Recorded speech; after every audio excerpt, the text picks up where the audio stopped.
education in the New World Order. Everybody agrees there's something wrong with the educational system that we have today. I mean, even mainstream official educationists are worried about it. There's something about it which doesn't seem to be working. And obviously, in the New World Order, there'll be an educational system of some kind. Every society or civilization has one. So one has to think, what kind do we actually want? And we know that the present kind needs replacing in some way. So what kind do we actually want? And what, if we take a walk through it, what would it look like, the educational system in the New World Order? Well, I think that the first thing about it would be that education would recognize that it is in fact a form of initiation, that its entire archetypal role is that of an initiation process. The education, in fact, the present educational system mimics the initiatory process, indeed is a kind of initiatory process, where you go through the different exams. Like every initiator, you have a training, you pass through a time of testing or trial, and some fail, others pass, and the pass ones are the initiates. And so at every level you have 11-year-olds, sort of 15-year high school graduations, college exams, Bachelor of Arts, Master of Arts, Doctor of Philosophy, and these higher and higher degrees and qualifications, each of which involves its test of initiation, each of which, once initiated into that hierarchy in the academic grade within the academic hierarchy, people have a kind of official certification of higher and higher levels of education, recognized throughout our whole modern society, which pays great respect to things like academic qualifications. You'll get better jobs, better employment opportunities, more respect. And that's, of course, why everyone wants these degrees, and why, to the despair of educators throughout the world, most college students passing through the universities seem to have so little real interest in the subjects they're studying. They want to, in the third world, it's very clear, they just want the degree, because with a BA or an MA, your entire social status has changed in India. And your marriage prospects, the size of dowry you can command, and so on. It's a quantifiable sliding scale of status. Anyway, this is the present educational system we have, and the present educational system is based on an initiatory model. And in fact, I think it is an initiation into a model. It's an initiation into what one could think of as the rationalist or humanist worldview, or mind set, frame of mind, way of thinking. And so one of the things that it does all along is to mean that the mind or the intellect is the predominant godlike point of view from which everything is seen. So when you teach school children literature within this framework of this system that we've got now, this mechanistic, humanist, rationalist model, you don't just read them the great poems by sort of beating a drum and bringing the magic of the poem and going into the myth. You say, this poem was written in 1635 by so-and-so, who was born in so-and-so, and you then learn all these facts about the poets, which you have dates of when they were born and died, and that kind of thing, which you have to be able to know for exams. And then certain stock ways of analysing Shakespeare's plays, for example, for school exams, where such and such a character does this role, and here Shakespeare was borrowing from this tradition and putting this, and taking the whole thing to pieces by this kind of detached analytical mind. The same in the fine arts. As soon as this mind gets onto the arts, you've got the same thing. You know, this was painted by so-and-so in the school of so-and-so, bought by so-and-so in such and such a collection, and so on. So I think that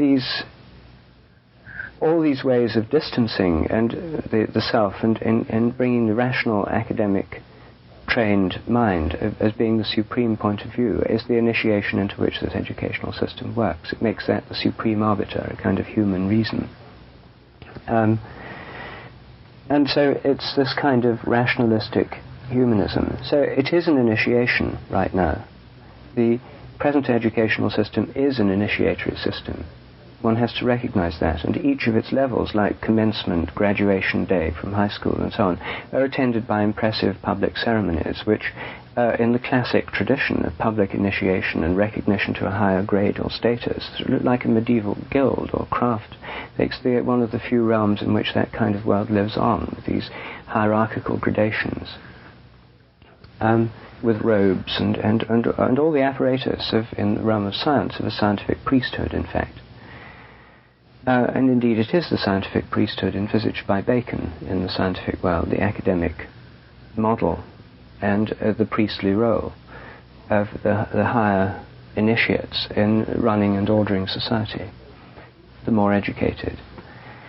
So we do have that kind of system, but in order to replace it, we obviously have to have not only just tinkering with the present system, which is entirely dedicated to that view of the world, and when it extends its baleful influence over the third world countries, as I've seen it do in Indian villages, as soon as the school comes in, and the secondary school, these kids go through that, they become alienated from tradition. They want to wear pants instead of dhotis. They want to work in cities instead of stay in the village. They want to have an office job, sort of with sitting behind a desk and being a kind of bureaucrat rather than getting their hands dirty. All these classical archetypes of kind of Indian bourgeois aspiration take over, and they're alienated from the village culture in which they were educated. Most of them drop off and go to the cities, and the villages they distill off, fortunately, for village life. But you can see this whole new frame of mind being introduced in the entire third world through UNESCO and through educational things. The first step is literacy. You've got to have them reading and writing, because then you can get across that what's in books is more important than what you actually feel or experience. Because the world of books, huge libraries and stuff, scientific journals, is vastly larger than anything any one of us could ever read, comprehend, or experience. So there's this overwhelming weight of fact which one can't but be in awe of and respect. And as soon as the more one's initiated into that world and the priesthood of the world of books and of the written word, then the more one's mind is bound up in that whole realm, and the more one's being's assimilated to it. And the less the realm of ordinary experience counts for anything. In fact, it still counts, but it counts behind the diaphragm that separates from the educated public persona from the private domestic or romantic solitude or hiking in the wilderness weekend persona or holiday in Bali persona. These other wilder, freer aspects of the personality are relegated to free time, not in the educated part. So the alternative educational model would still be based on initiations, but it would be based on going with the grain of initiation, which is throughout the world what most people want to be initiated into a lot of things. And they realize that being initiated into them means taking on a new social role, a new social pattern, and usually these roles are in some sense sacralized, guilds of craftsmen, etc., with their patron saints, and Indian castes, each with their own traditions, the potter caste, the weaver caste, and so on, with traditions and skills which are passed on with them. And the children with them want to be initiated into being a potter or a weaver, if you're in that. There's a respect and accord given to the initiates, which the young aspire to. And you get exactly the same thing in our own society with driving. I mean, most adult people don't want to be the kind of people who either can't drive or haven't qualified for a driving license. And they have to go through a learning period, and they have to pass the test. And once they've passed it, they join the club of qualified drivers. Most kids actually want to be initiated into that. There's a real power, a kind of magnetic pull about being along. There's a glamour to it which they want. And a whole new freedom and a true initiation takes place. And these are very deep, and people want to be initiated into swimming, into sex, into drugs of various kinds, into games, into skills and professions. These are basic desires for initiation. So the model of education would be this initiation-based education, of which the present educational system has many of the elements, but in a kind of parody version, because these tests only operate in the written mode, they only operate in the language mode. All examinations involve sitting at a desk with a pen and writing, that they entirely work through this written mode. and they're initiations into the written world, as it were. So there are other kinds of initiations, and if you think about it, a lot of the present educational system could be transformed by recognizing its initiatory quality. Like medical students, to become doctors, have to dissect a complete human corpse. This is an absolute requirement. And every medical student, when they first come into the dissecting room, undergoes an instinctive, deep-down revulsion from this room full of partially dismembered corpses, something against which all societies have had taboos, on the respect for the corpse and that sort of thing, the power of a corpse. And to overcome all these traditional taboos, they have to adopt a highly detached and usually jocular attitude, with dissecting rooms full of people playing hockey with, as they did in the Cambridge ones, with severed legs, using testicles as the hockey balls. This kind of thing is typical medical student hijinks in the dissecting room, where this kind of jocularity is forced as a response. Say, instead of that, to become a doctor you have to dissect a dead human body. And to do that, you have to have a meditation on death first. You maybe have to, like in a Tibetan meditation, spend a night in a graveyard and, really confront what one's doing, that the initiatory quality of being in it, confronting death in some kind of way. This is a solemn moment. And in most other trades, professions, skills, etc., there would be this initiatory way of doing it, which exists to some extent in voluntary organizations and clubs and hobbyists of every kind, who want to have their people pursue things because they're really interested. There'd also be adolescent initiation rites somewhere in this. We mentioned that at Hollyhock, Jill and I were talking about vision camps, summer camps, where kids go and where there's a truly initiatory program now, involving a vision quest, for example, at least 24 hours away, alone in the wilderness. These camps already exist in northern Vancouver Island in the summer, mostly for Indian youths. And so there'd be this initiatory quality introduced throughout the educational system, and computer modeling, for example, would be a very important part of the initiatory thing into mathematics, which would be an initiation into the mathematical landscape, which is the hidden mystery of mathematics, and to which most students of it never get an inkling. They don't even know it's there, because mathematicians don't talk about it. They pretend that it's this rational system of numbers and symbols. But actually, the really good ones have these vivid visual imaginations, which is where it all happens, where the magic goes on. Well, now, one of your great points is this can now be rendered visible through computer models. You can enter into it as you can through fractal programs and that kind of thing, and actually explore the mathematical landscape in the privacy of your home from moderately priced diskette available from Ariel Press.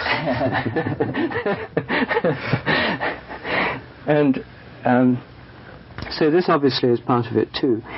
So, and also within each branch of learning, there would be, through ceremony, you'd learn about how to mend cars, you'd learn from plumbers about the elements of plumbing, you'd learn useful things in schools, and to be initiated by members of recognized trades or professions, like a plumber would teach you plumbing, a real plumber, who's really part of the kind of plumbers union, the really initiated plumber world. And so you'd see that you'd have an entry into these different worlds through these initiations, which could take place within the framework of ordinary schools. And through acknowledging the tradition, which is in each of these cases a way of life, a whole cultural tradition, not just a piece of book learning or things written on paper, you come into the larger group dynamics, the social psyche, the education would be integrated into the larger emotional and intuitive and social bonding aspects of one's life.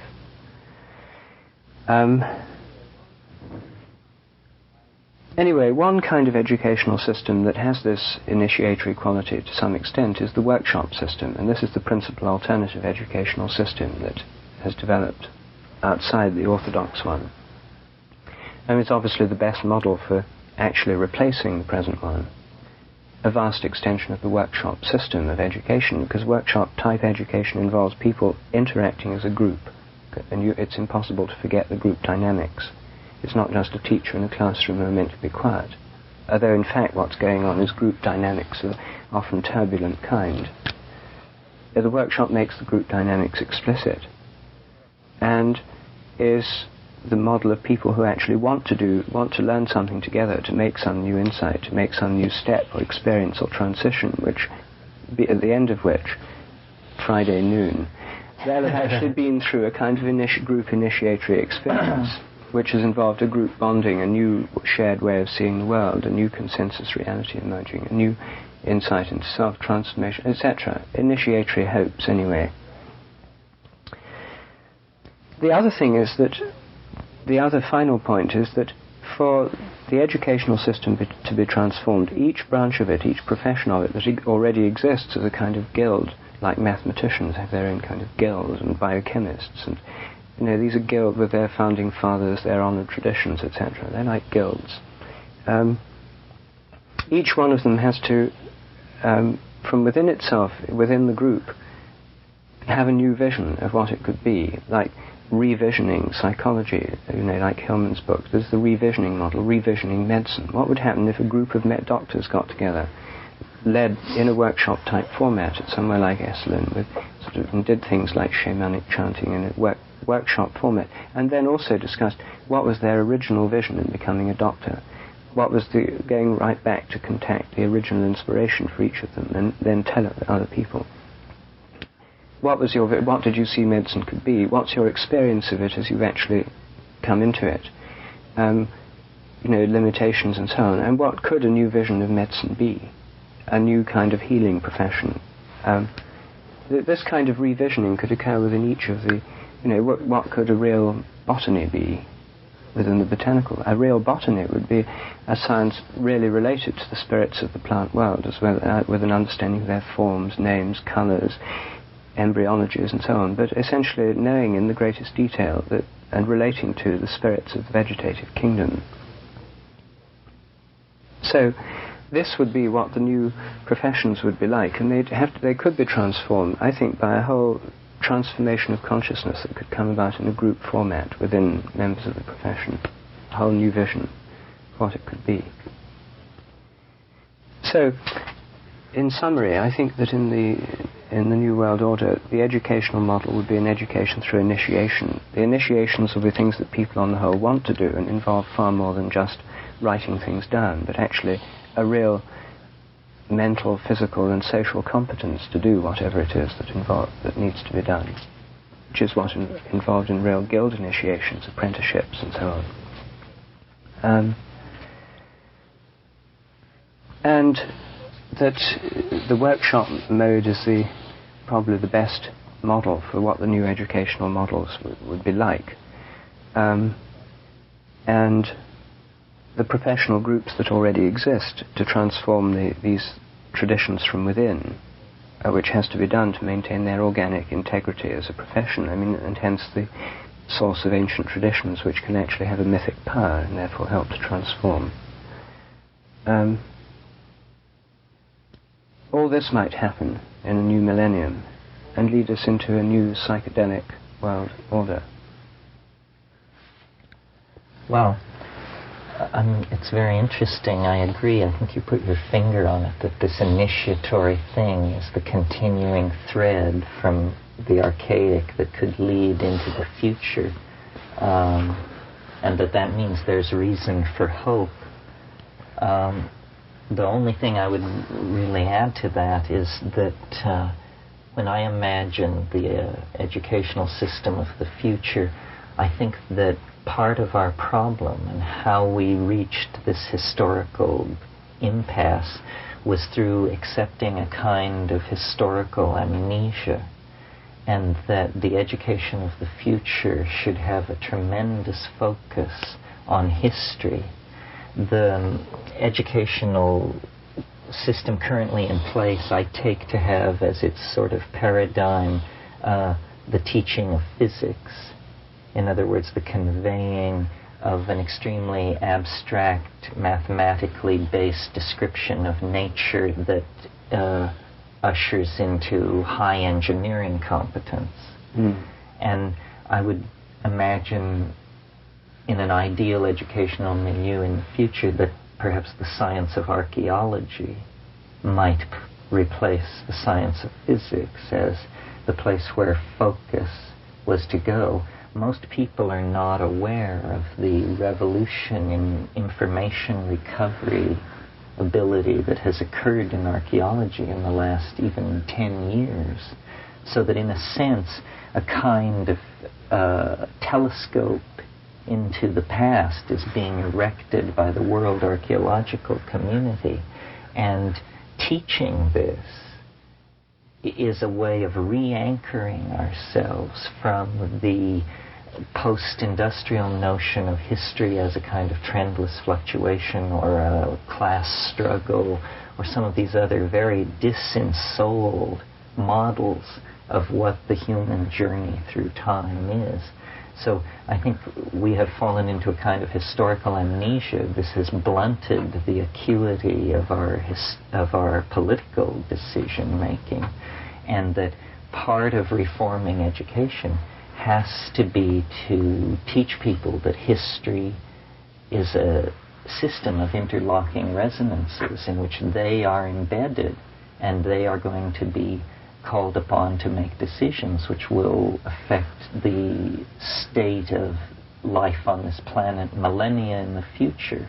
So without a complete knowledge of history that is seamless from the birth of the universe down to yesterday's headline, we're not in a position to act toward our best interests. And I take education broadly to be the inculcation of attitudes that cause us to act generally in the interest of all.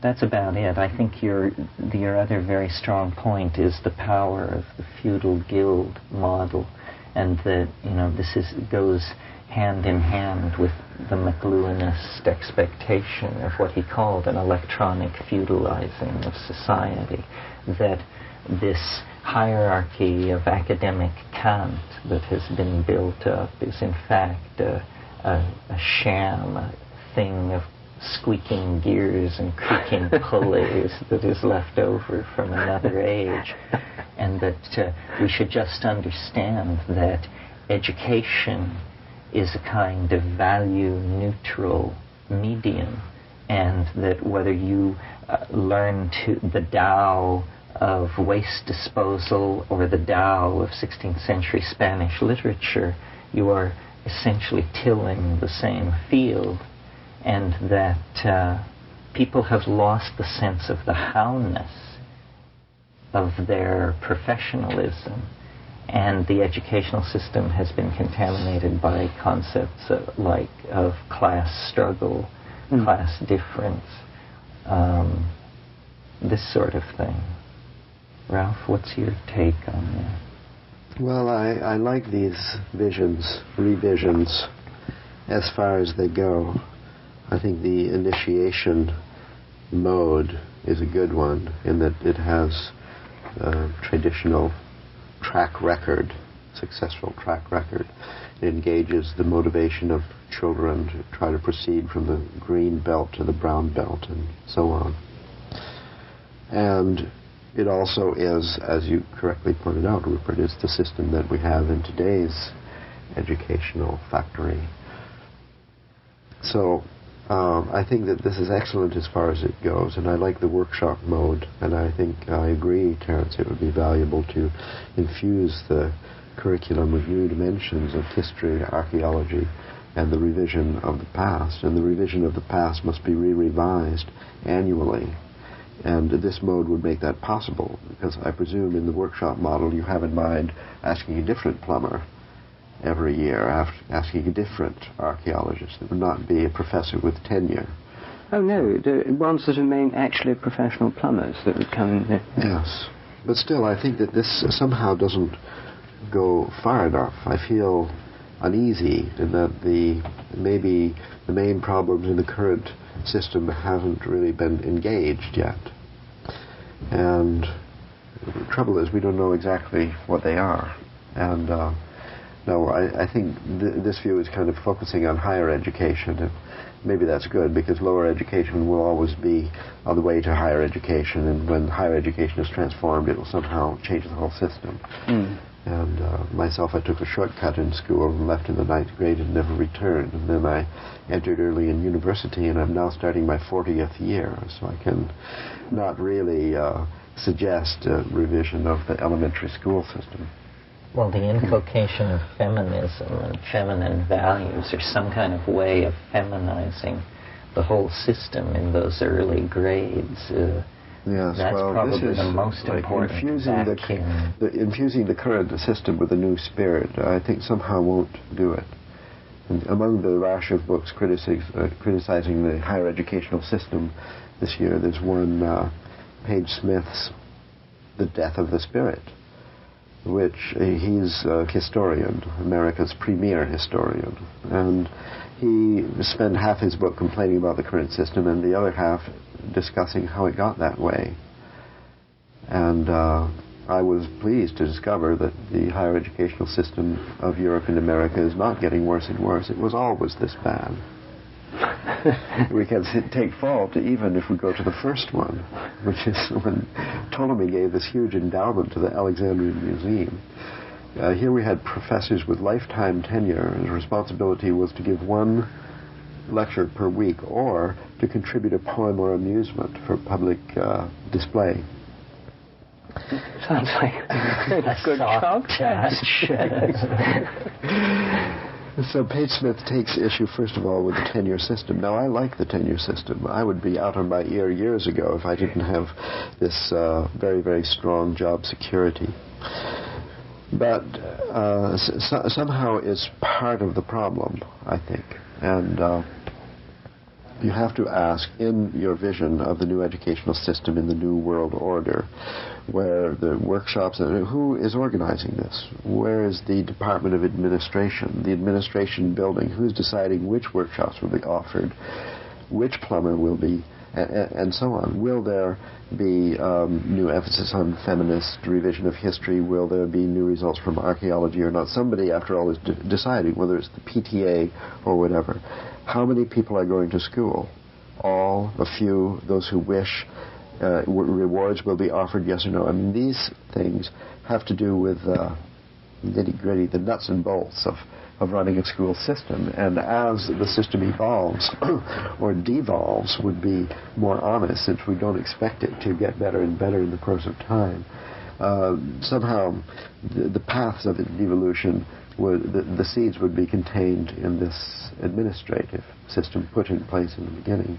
Who is in charge? Do students participate in decisions and so on? Then, even with the initiation model, I find some anxiety in thinking about this, because we have in the current initiation system, there are two different roles in the initiation that in the beginning of your introduction you alluded. One is initiation, as with the corpse. The other is valuation, the accreditation, a guarantee to the world that this doctor has reached a certain level of skill and is therefore accredited, authorized to dispense antibiotic medicines by prescription. That means that in the initiation there has to be a test. Yes. And in the test, usually verbal, as you said, although when I was an engineering student, we had to pass the welding course. The test was given by a tensile test machine. Oh, in the sciences, practical as well, of course. Yes. So I, as a teacher, always hated this testing aspect and claimed other people should do it. I'm only willing to teach people who want to learn from me. That is my only role that I accept. But nevertheless, I must write letters of recommendation. Students who have been friends, who have respected me, who now beg me to assist them by writing a letter of recommendation. I must say that this student reached a certain level. I don't even know what level the student reached. And whatever I thought it was, I'm not sure. And even if I was sure, I wouldn't know how to say it in a sentence. I hate this role. And I hate grading tests and trying to figure out where to place the lines between the grades A, B, C, or whatever. So the testing aspect and the initiatory aspect must not necessarily to be combined into a single tool, function, or whatever. No.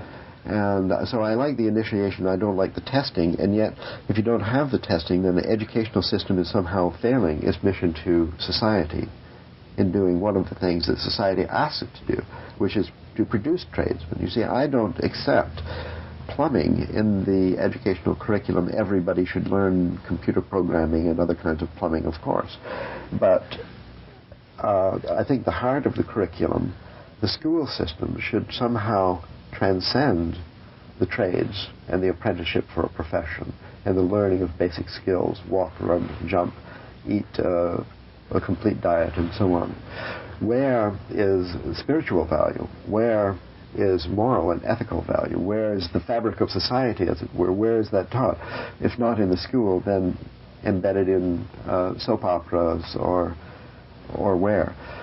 Somehow the curriculum has to have a spiritual, moral, social values, which could fit in the workshop mode, which could be consistent with the initiatory, but have nothing to do with the trade school and the trade union. More, there would be maybe some spiritual elite, some professors of moral philosophy. We would have Plato and Socrates would be leading a workshop, something like that. Then I could see that it fits in this mode. But somehow, whoever is arranging the workshop in plumbing and who's arranging the workshop in spiritual value, these must be, I guess, differently qualified people.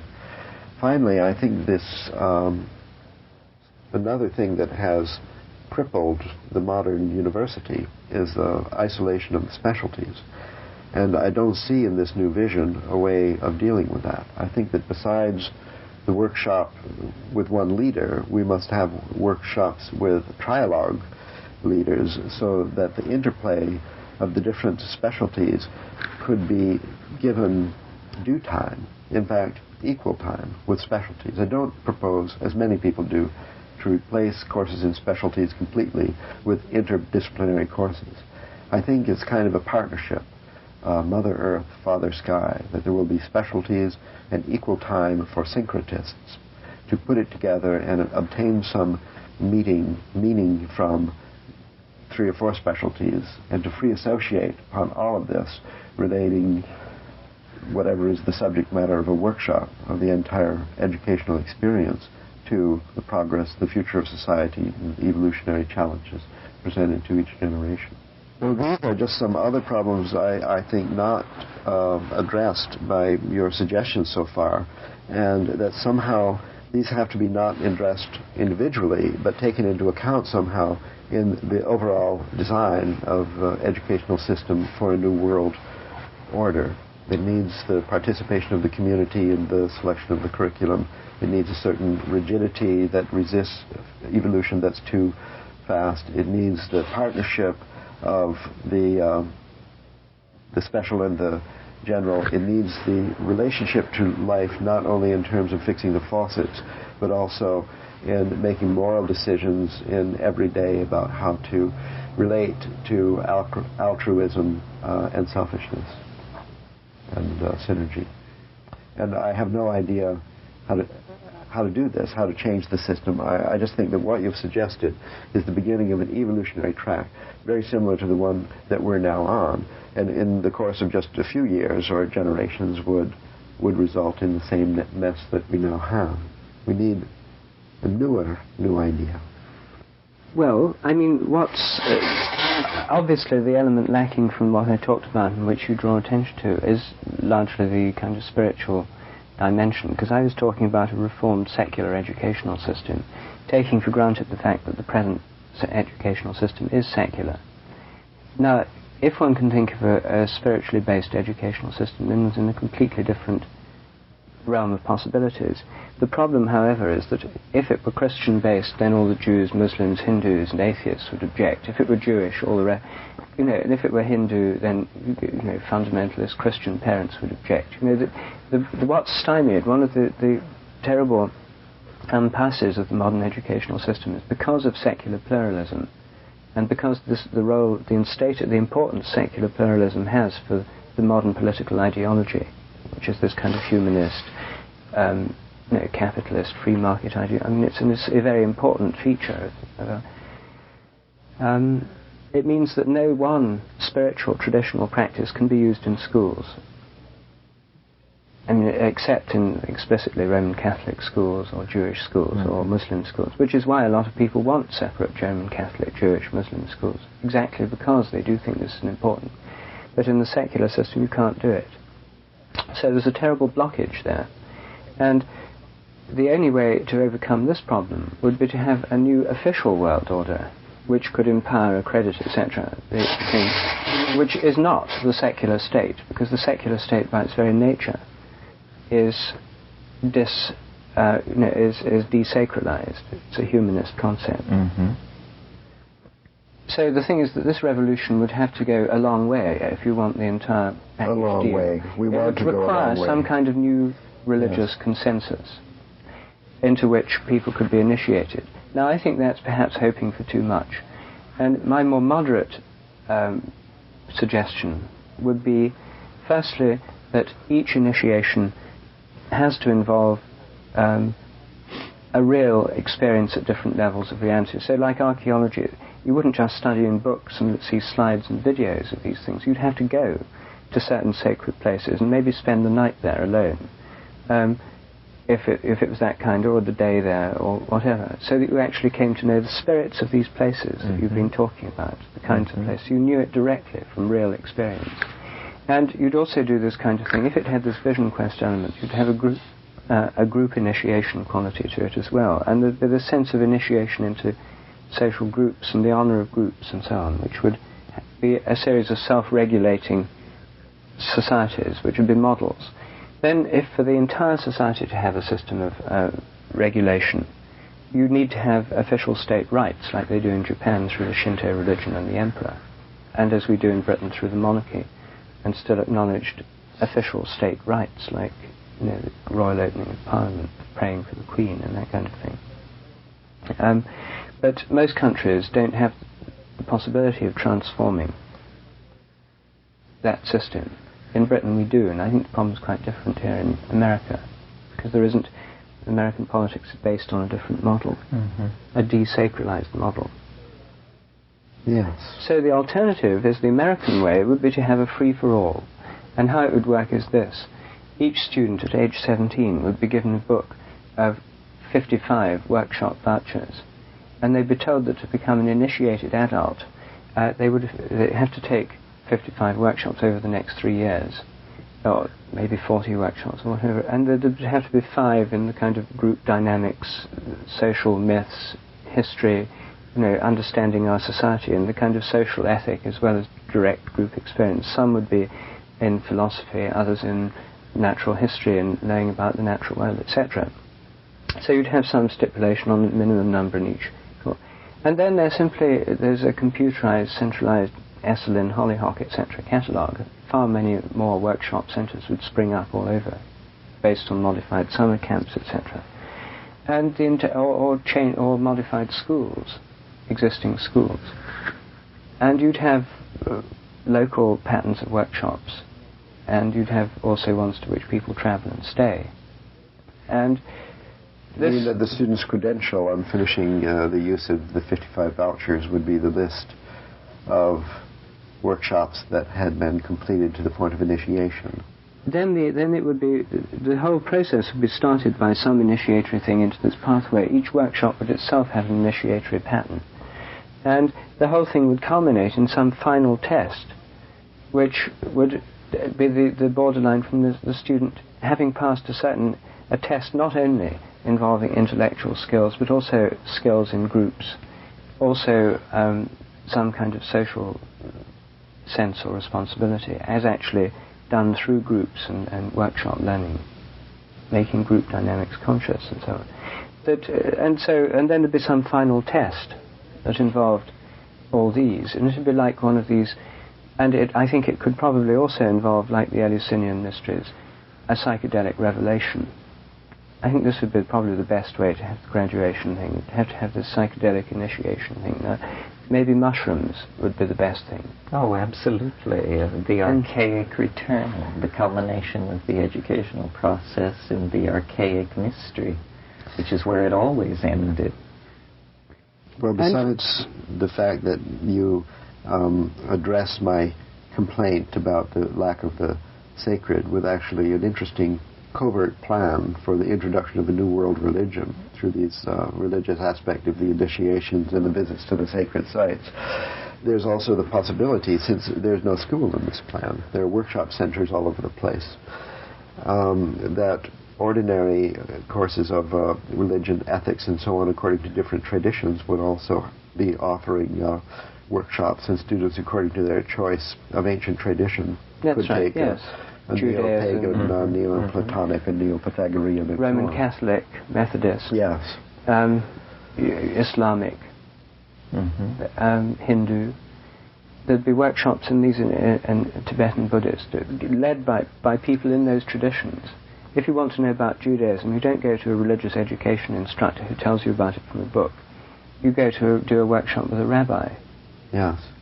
And then the relationship between education and the job market would be imagined then through some classified ads. As a person wanted, must have 3 W courses, 2 E courses, and 1 S, or something like that. Right. And then as these requirements of different industries became known, people seeking a certain profession would see to it that they learned how to read, for example, or how to run a computer.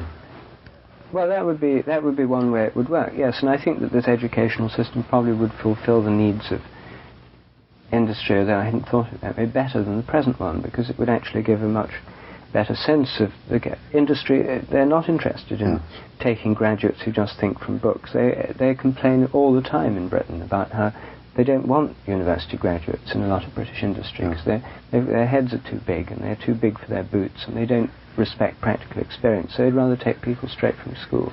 Common pattern. Well, English universities were started by the church, but American universities, as Page Smith points out in his book, were started by tycoons of business. And each successful tycoon had to have among his credentials a university he'd started with an endowment. So, besides, I think the vision, this is a good one, is becoming for me personally more and more satisfactory and also plausible. I think that some people have suggested, actually, that the public school system be replaced with a voucher system. That's this is an active proposal at the moment. This is a Thatcherite idea, too. The point is, this voucher system is part of the current political orthodoxy, so it's very easy to see how it might be realized in a new form. Yeah, well, that's, I think, a question we have to face is besides the envision of the final product, also some idea as to the path that goes from here, point A, to there, point B. And it's hard to see how to get rid of this entrenched public school system. It would have to be, as we're talking about politics here, there would have to be a plebiscite, where the voters insist on the opportunity to control the school system, and that they want a voucher system. You simply privatize it. And you privatize the education. You have a voucher system valid at any school, on an approved list, which is constituted by a new kind of educational board, not the old one. And the approved list includes Waldorf schools, Montessori schools. It would include Catholic schools, Islamic schools. I mean, there'd be a whole range of accredited schools, including former public schools, which would now become sort of autonomous town schools or something. They'd compete in the open market. And this system would be it'd be pluralistic. It would be extremely responsive to what people actually want and what parents and students are really interested in. And it would have the advantage of being very decentralized and self-regulating. I think that some people have suggested, actually, that the public school system be replaced with a voucher system. That's this is an active proposal at the moment. This is a Thatcherite idea, too. The point is, this voucher system is part of the current political orthodoxy, so it's very easy to see how it might be realized in a new form. Yeah, well, that's, I think, a question we have to face is besides the envision of the final product, also some idea as to the path that goes from here, point A, to there, point B. And it's hard to see how to get rid of this entrenched public school system. It would have to be, if we're talking about politics here, there would have to be a plebiscite, where the voters insist on the opportunity to control the school system, and that they want a voucher system. You simply privatize it. And you privatize the education. You have a voucher system valid at any school, on an approved list, which is constituted by a new kind of educational board, not the old one. And the approved list includes Waldorf schools, Montessori schools. It would include Catholic schools, Islamic schools. I mean, there would be a whole range of accredited schools, including former public schools, which would now become sort of autonomous town schools or something. They'd compete in the open market. And this system would be it'd be pluralistic. It would be extremely responsive to what people actually want and what parents and students are really interested in.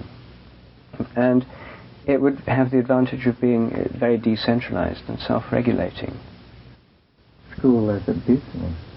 Yes. That you're proposing. Well, right now, school is a business. It's a professional career. The only thing is that it's administered by money taken from us through taxes and administered through a centralized bureaucracy for a bureaucratic organization.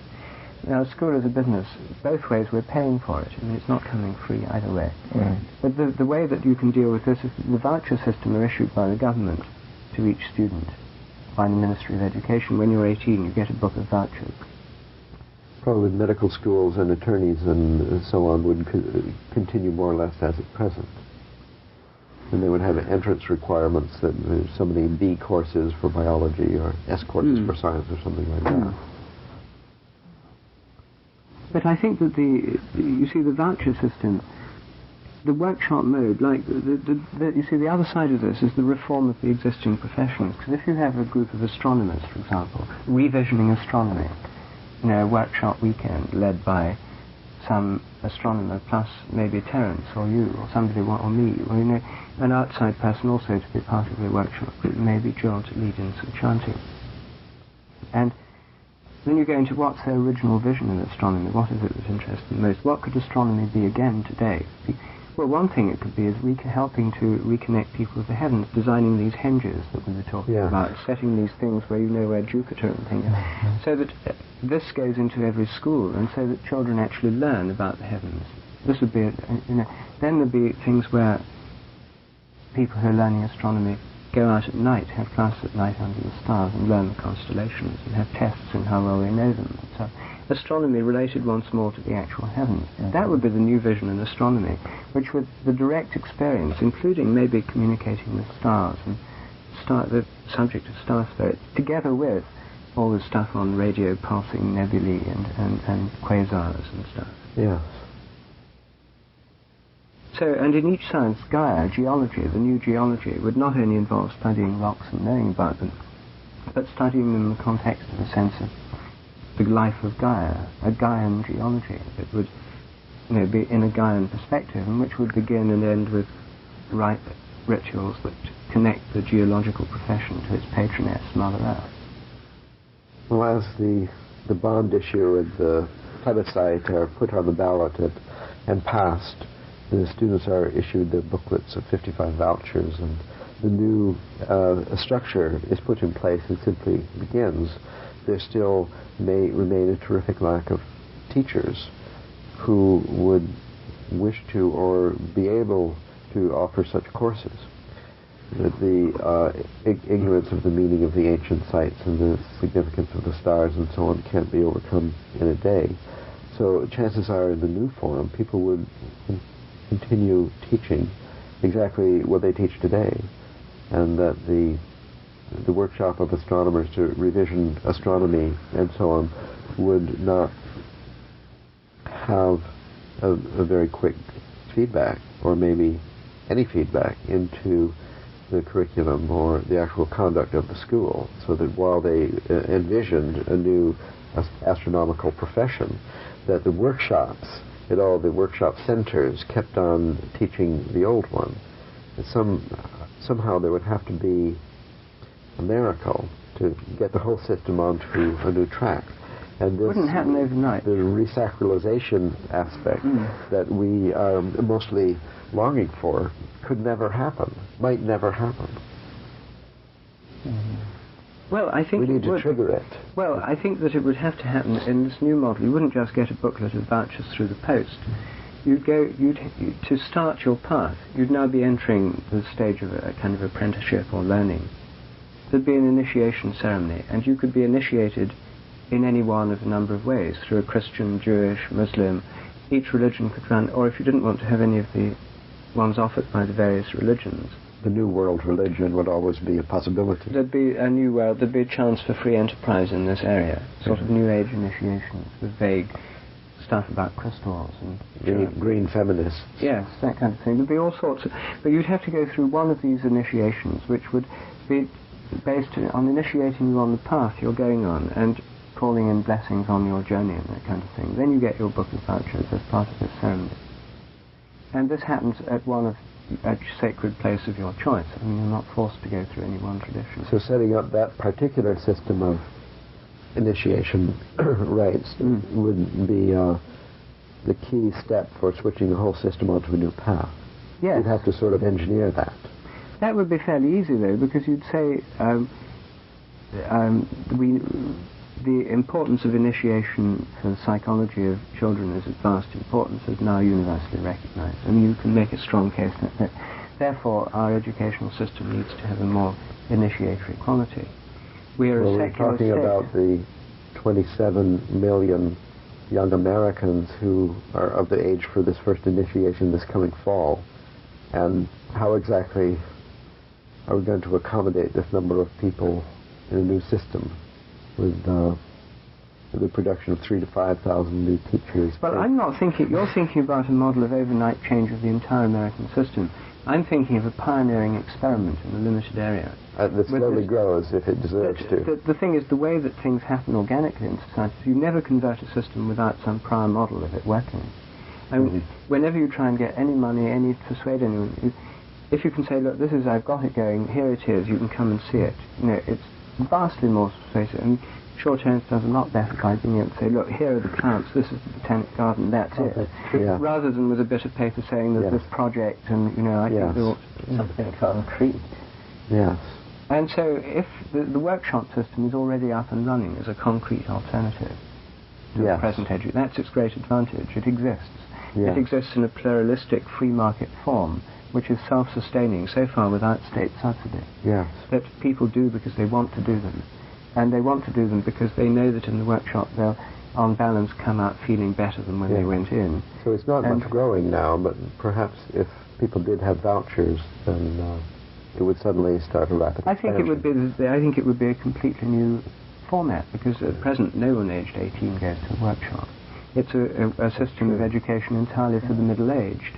It's What's an oversight? Yes, no, he's on to something. It's made no contact How with the could you world of people possibly under about attract an 18-year-old to a workshop? What would be necessary? Used to talk about psychedelic drugs. I get them. Not quite 18, but 20 to 25. I think if we did dialogues on morphic resonance and chaos and psychedelics, the trialogues, I think there are a lot of younger crowd. Yes, if right now they have to pay $385 or something. They don't have the money. They don't have the money. They don't have the vouchers. The problem with the workshop system is because it's self-financing, it's expensive to do. What about Esalen giving, what do you call them, scholarships for young people? Oh, that would be that would be, yes, well that would be all right, but I think it would be a kind of token thing at Esalen. I think that they maybe have to have some young people's workshops here. That would be it, 2 or 3 a year, where they're offered at a much reduced price. Yeah. And that the people who come on them have to be recommended by somebody who's been to Esalen, something like that. So it would create the sense of the Esalen community. Oh, we have to recommend this to Steve, because we're really lacking that generation now. It's a serious problem. You know, the Lindisfarne Fellowship, which is just one of these many invisible colleges existing around the globe, that I think they're valuable. It's now proposing to dissolve itself on its 20th birthday because there is no coming generation. People are dying of old age, and nobody knows a young person to introduce into the circle.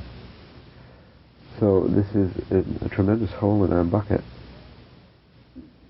Exactly. Well, this is exactly where there's a tremendous scope for the initiatory model.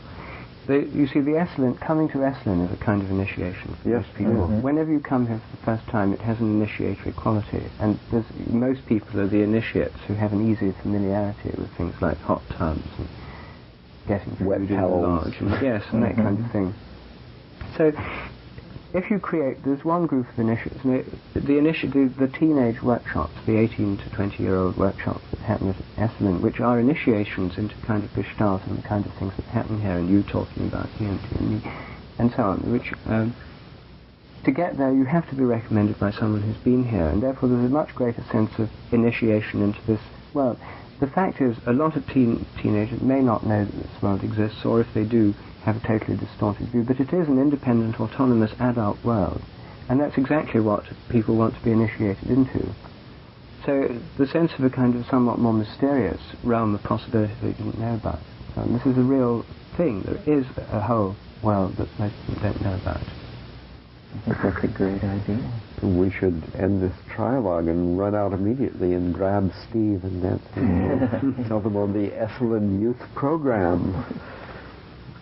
But you see, things like in schools, like the initiatory things you could do here, like I did on my Rebirth of Nature weekend. One of the things everyone did was the tree ceremony, where you go out to the tree and you ask a tree 4 questions on the north, south, east, west side, the tree oracle.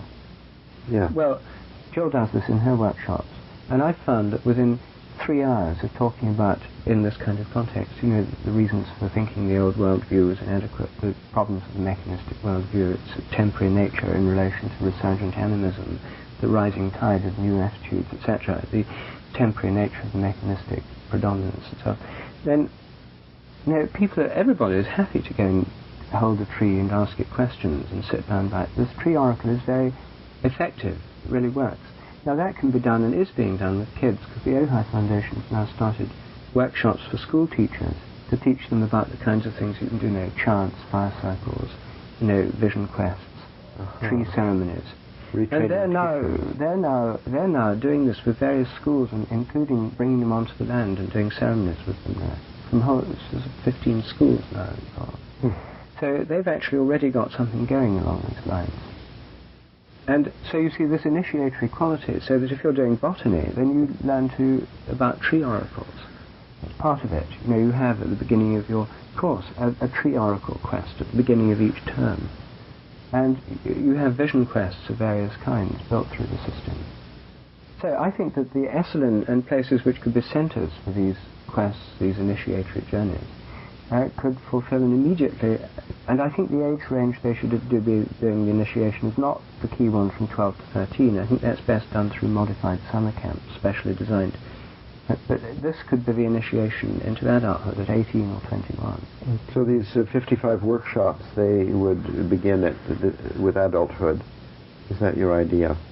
Okay. That the entire elementary and junior and what we call high school, that all that would remain as it is?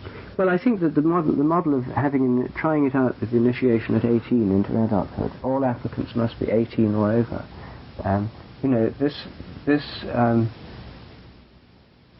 This would be a pioneering thing that we could talk to Steve about. It could happen in 6 months' time right here. Yeah. Now, the other thing that we're talking about is to change the initiations through summer camps, since none of us are in elementary or primary or middle school education. But if you are in that, it's quite easy to do. The people who we were staying with, Master Andreas, their sons at a very open school, and I said, why not get... He did the tree ceremony here, he really liked it. Why not? She used to teach there. Why not do it there in the school? They do a vision quest of tree ceremony. They'll do it. Now the 55 vouchers and the workshops, how long are they? Are these weekend workshops, week-long workshop, or this depends. Week-long mini courses, or? Well, I mean, these are all details that one would work out. But obviously there'd need to be a whole new breed of workshop-type leaders. So another thing is that Esalen, Hollyhock, Omega, and so on would take on a new role. As you'd have workshops for workshop leaders, where you'd actually train people how to do workshops. You'd initiate them into being workshop leaders, and where better to initiate them than in a workshop here. So you'd have these, and then instead of these so many thousand people come to Eston, if a few hundred of those that came to Eston every year were initiated into being workshop leaders, and they were each doing workshops, this system could very rapidly propagate. Yes, very rapidly. In a self-initiating, self-propagating mode. And there'd have to be some attention given to the initiatory structure of each type of workshop. To start with a dedication or an acknowledgement of the spirit of the place and the powers that in the light of which the workshop's being done. If it's being done in the light of a spirit or of reason or of emotion or of holism or integration or whatever. I mean, what's the guiding principle? An initial ceremony and a closing ceremony and some kind of opening dedication chant or... I mean, this is a pattern of most workshops anyway. And so initiating people into workshop leading would very easily, very naturally be modified, I think. And I don't think even one would have to write the program for it. I think that people would work it out themselves in the workshop format. Somehow standards would be maintained for workshops, at least at the most famous workshop centers. Yes, there would and be then some monitoring. It wouldn't be only the popularity of a certain workshop which guaranteed its continued existence. It would have to, for example, we wouldn't want to continue some workshop that only taught that the body is the body. Well, presumably the feedback, the automatic free market feedback mechanisms would regulate this, because if somebody... No, because corruption is a known mechanism for the downward spiral of society. And that worse and worse workshops will become more and more popular because they give the valuation, the value, the accreditation to keep on the initiation without your actually doing anything other than sitting in the hot bath and repeating 3 times the event is the event or the body is the body. Well, what you're implying is what you sought to avoid, which is that there has to be a second entity which tests the workshop graduate to see whether... I want to avoid that. Well, it could be intrinsic in that industries would not employ somebody just from having graduated, that is to say, spent 55 vouchers. They would insist on the courses from some of their favorite teachers or institutions, as obviously a bachelor's degree from Stanford is worth more than a bachelor's degree from Great Western. Well, a corporation could post a list of courses that would enhance your likelihood of being hired by them. And then you could choose for yourself whether or not to include those in your, as you formed your curriculum. So this is the self-organizational model. It's highly self-organizational. I think it's quite good. I think so. It sounds doable also. Airy-fairy quality of most of these schemes. Well, we'd have to persuade, industries would have to suddenly start opening their doors to graduates of the new system. And this, of course, was a great inhibition for students choosing UC Santa Cruz, although they did, because it was considered a great experiment in its early days, 20 years ago.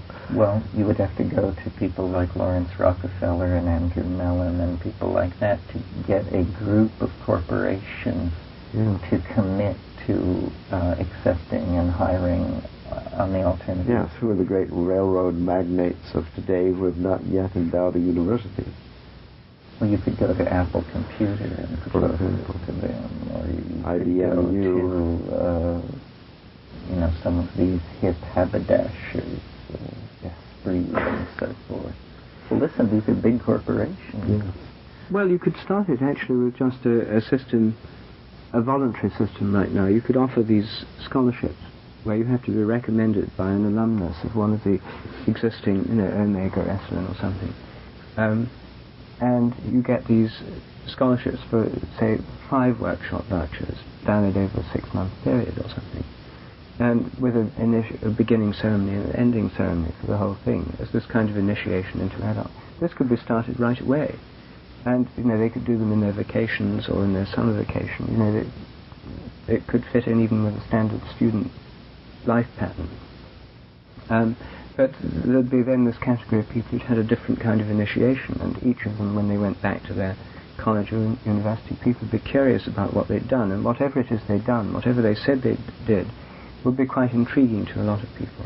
So the New World System would actually begin with its educational program, and the New World System educational program would have to have a pilot project, which I guess would be the New Village, the New Village school system. The Hawaiian Islands. And then so we would have to seek a way to actually begin this pilot project with, I guess it would take one leader, one workshop leader, one ritualist who would make the arrangements for this first initiation, the class of 92, I guess. And then there would be a few people coming of age, maybe children of people we know or something, who would enthusiastically volunteer to be the first, entrance of the class of 92. And then if successful in design, this attractor would then grow. Where we have to begin, probably it would be here at Esalen, because we're here dreaming this up for some reason. Yes, I think it would be called what would it be called? The personal, the growth, no, something like, there'd have to be some kind of certificate you get from this 5-workshop course, and beginning and end thing through places like Esalen. Initiative education. Initiative education, or initiative educational initiate. You'd be an initiative initiate, and an II for short. And this, when you're applying for a job with the New York Times or with, a bank or something like that, you'd have your degrees, and you'd say, I'm also initiative initiate from. And they'd get to know that people who'd done this kind of thing, if indeed it did do them any good, were much cooler, much better, much more together, much more aware of group dynamics, Sort of like more Kelly girls. And so this would then become something that would be highly attractive to a lot of employers. It would be detractive to others of the more conventional kind, but the kind of people who've been through this course wouldn't want those jobs anyway. Maybe possible. All the corporate people who pass through a place like Esalen would feel a subtle pressure to convert their hiring practices to recognize. And to send their children. And to send their children and to hire these kinds of people into their organization. And there'd be the feeling of a real kind of group, or because there is this initiatory quality, a feeling far actually more effective than the usual bonds from college alumnus graduation festivals. I mean, it's much more true. Some colleges could be persuaded to offer transfer credit for a set of 5 workshops in this program. Yes. So 5 workshops would count as one course. It adds up about right. And it'd be like an extension course, or transfer of credit from a course taken in another university. That's right, and that would mean that students from the more from the more liberal-minded, experimental liberal arts colleges and that kind of thing could give students these vouchers, and they could actually have the freedom of in the course of 5 weeks of the summer. Yes, they could take workshops in 5 different workshop centers or just Hollyhock, Esalen, and get a college credit for it. Yes. I think you should be made Minister of Education. Of the New World Order. The New World Order. The NWO. Yes, well, it's a devious way of achieving the resacralization of the world, assuming always, of course, that corruption doesn't somehow annihilate the system as soon as it started. But I think centering it in a place like this, which has inertia, a track record, a good habit, as it were, would give a good chance for success. I think so. I think if I had the chance of spending a weekend hanging around with my pimply teenage friends at home, or coming to Esalen and doing something that was a threshold of an entirely new world. Meeting some pimply teenagers from far away. Right. Well, I went to a summer camp when I was... of both sexes. Yeah, from age 9 to 13 or something, I went to a summer camp for musical prodigies. And no one went there unless they were interested in music. And anybody who was really interested in music went to this particular camp. It was a great escape from a small town in Vermont, because I went there were a lot of kids from Philadelphia and New York and Miami and so on. And they were very exciting. And mostly we played music together. but such things, specialized camps to learn ballet, sports and so on, they exist, and some of them have track record. They have terrific reputation compared to other ones for the quality of the faculty, also the quality of the students. And such summer, particularly the summer youth program at Esalen, would give it a huge additional scope, and training workshop leaders would give them a bigger choice of workshop leaders in the future, so then they would be creating expansion of their own system, as they don't do now. They have to depend on serendipity to find new workshop leaders. And as the popularity of workshop-type education grew in schools, as people in 16, 17, 18 got into an age group where some of their friends had been on workshops and had come back, obviously changed in some way, and talking about this thing, a kind of secret to which they were not yet privy. The only way they could have this experience was to go on one of these workshops and be part of such a group. They'd really want to do it, and a huge new market would open up in the sort of high school age. Yes. We have to get this tape to Steve immediately with our bill. Well, they may not want to expand Esalen, but if Esalen wanted to expand as a business and take on a whole well, they're national very interested dimension in all these strategies, and because it's a revolutionary educational concept, it's not simply a strategy for expanding revenue. It's actually a seminal kind of thing. If it took hold, and it seems very sound, because the old method is breaking down. I mean, there is either some substitute off in the future, or we're just looking at a generation in anarchy, largely, in American education. Well, this does seem immediately feasible. This really could swing into action next year, next summer. And it could attract capital, endowments from people who see the value of extending our successful adult educational system downward. And nobody seems to have thought of this. There aren't any summer camps along these lines. There are traditional summer camps which are excellent for everything, for tennis, for organists, and so on, but not for the New World Order. But most of what goes on here could be extended down. I mean, shamanic rattling, chants before sessions in groups, vision quest, shamanic type, all this stuff is instantly adaptable. In fact, probably chanting, chilled out. So the Ojai Foundation has apparently had a similar fantasy, as they declared 2 or 3 years ago that they were going into general education. I think that this is something that they're doing, and I heard about this when we were at Hollyhock, but I've never seen it in action. Somebody talked about it. John Bloomfield talked about it. About a voucher system? No, about Ojai training school teachers. Who then the teachers can bring some of the groups to the land, and they do vision quests, they do tree ceremonies, they do medicine wheel circles, sweat lodges, all this kind of thing. And I suppose they're private schools that are participating, but the kids love it. It's an incredibly successful program. Formerly they had to go to Berlin to be able to do this. But now they can do this right here in the Native American heartland. So I think that there's plenty of scope for starting straight away.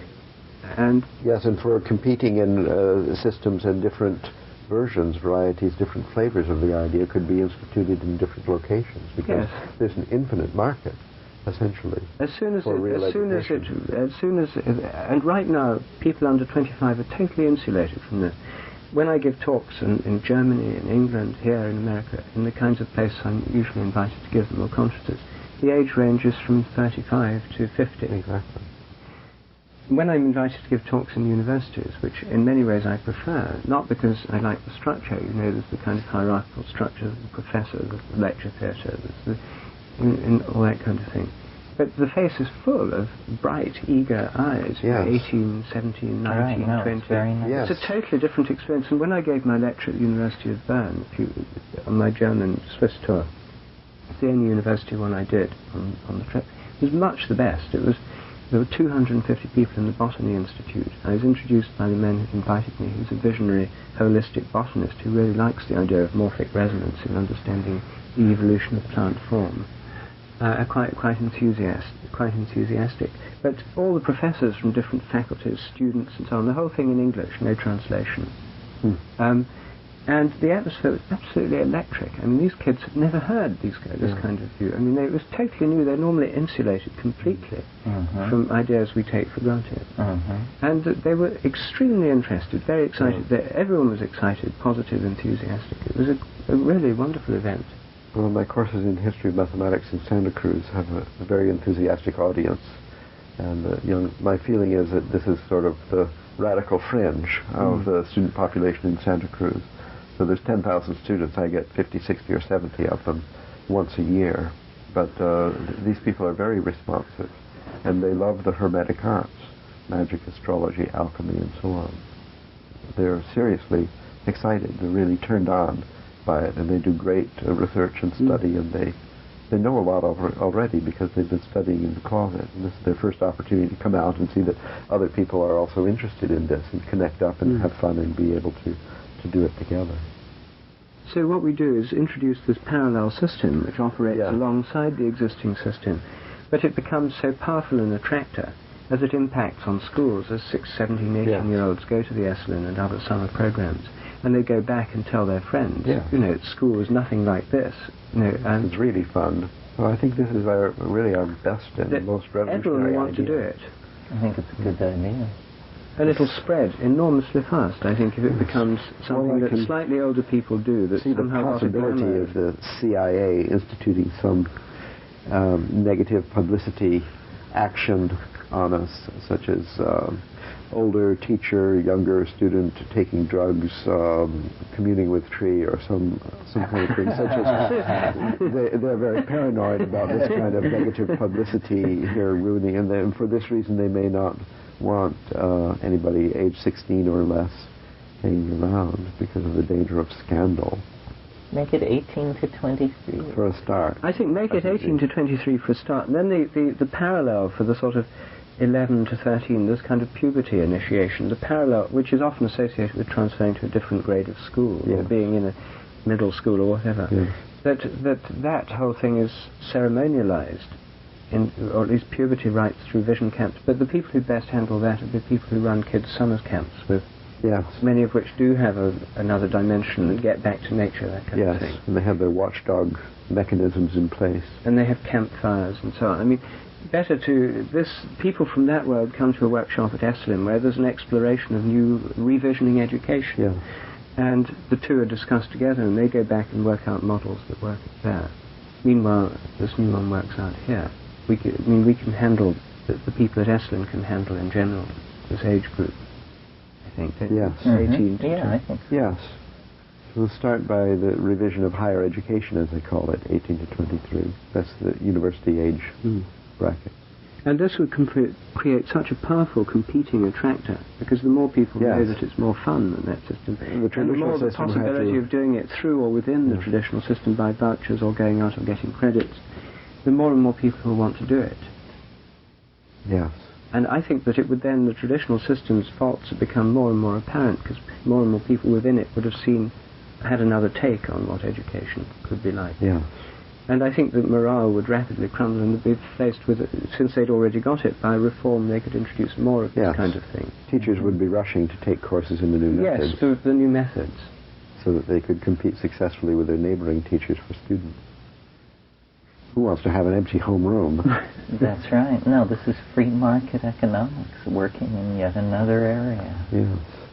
Because right now education is one of the areas that's been insulated from free market economics by being a state monopoly run by a bureaucratic institution and operated by an old-style hierarchical priesthood with higher universities at the top and higher degrees at the top, and all teachers in regular schools in awe of all these people with higher degrees, because they're lower officially, they're like deacons, and there are bishops out there, and archbishops and cardinals and so on.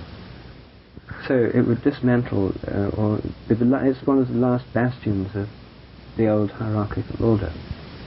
Okay.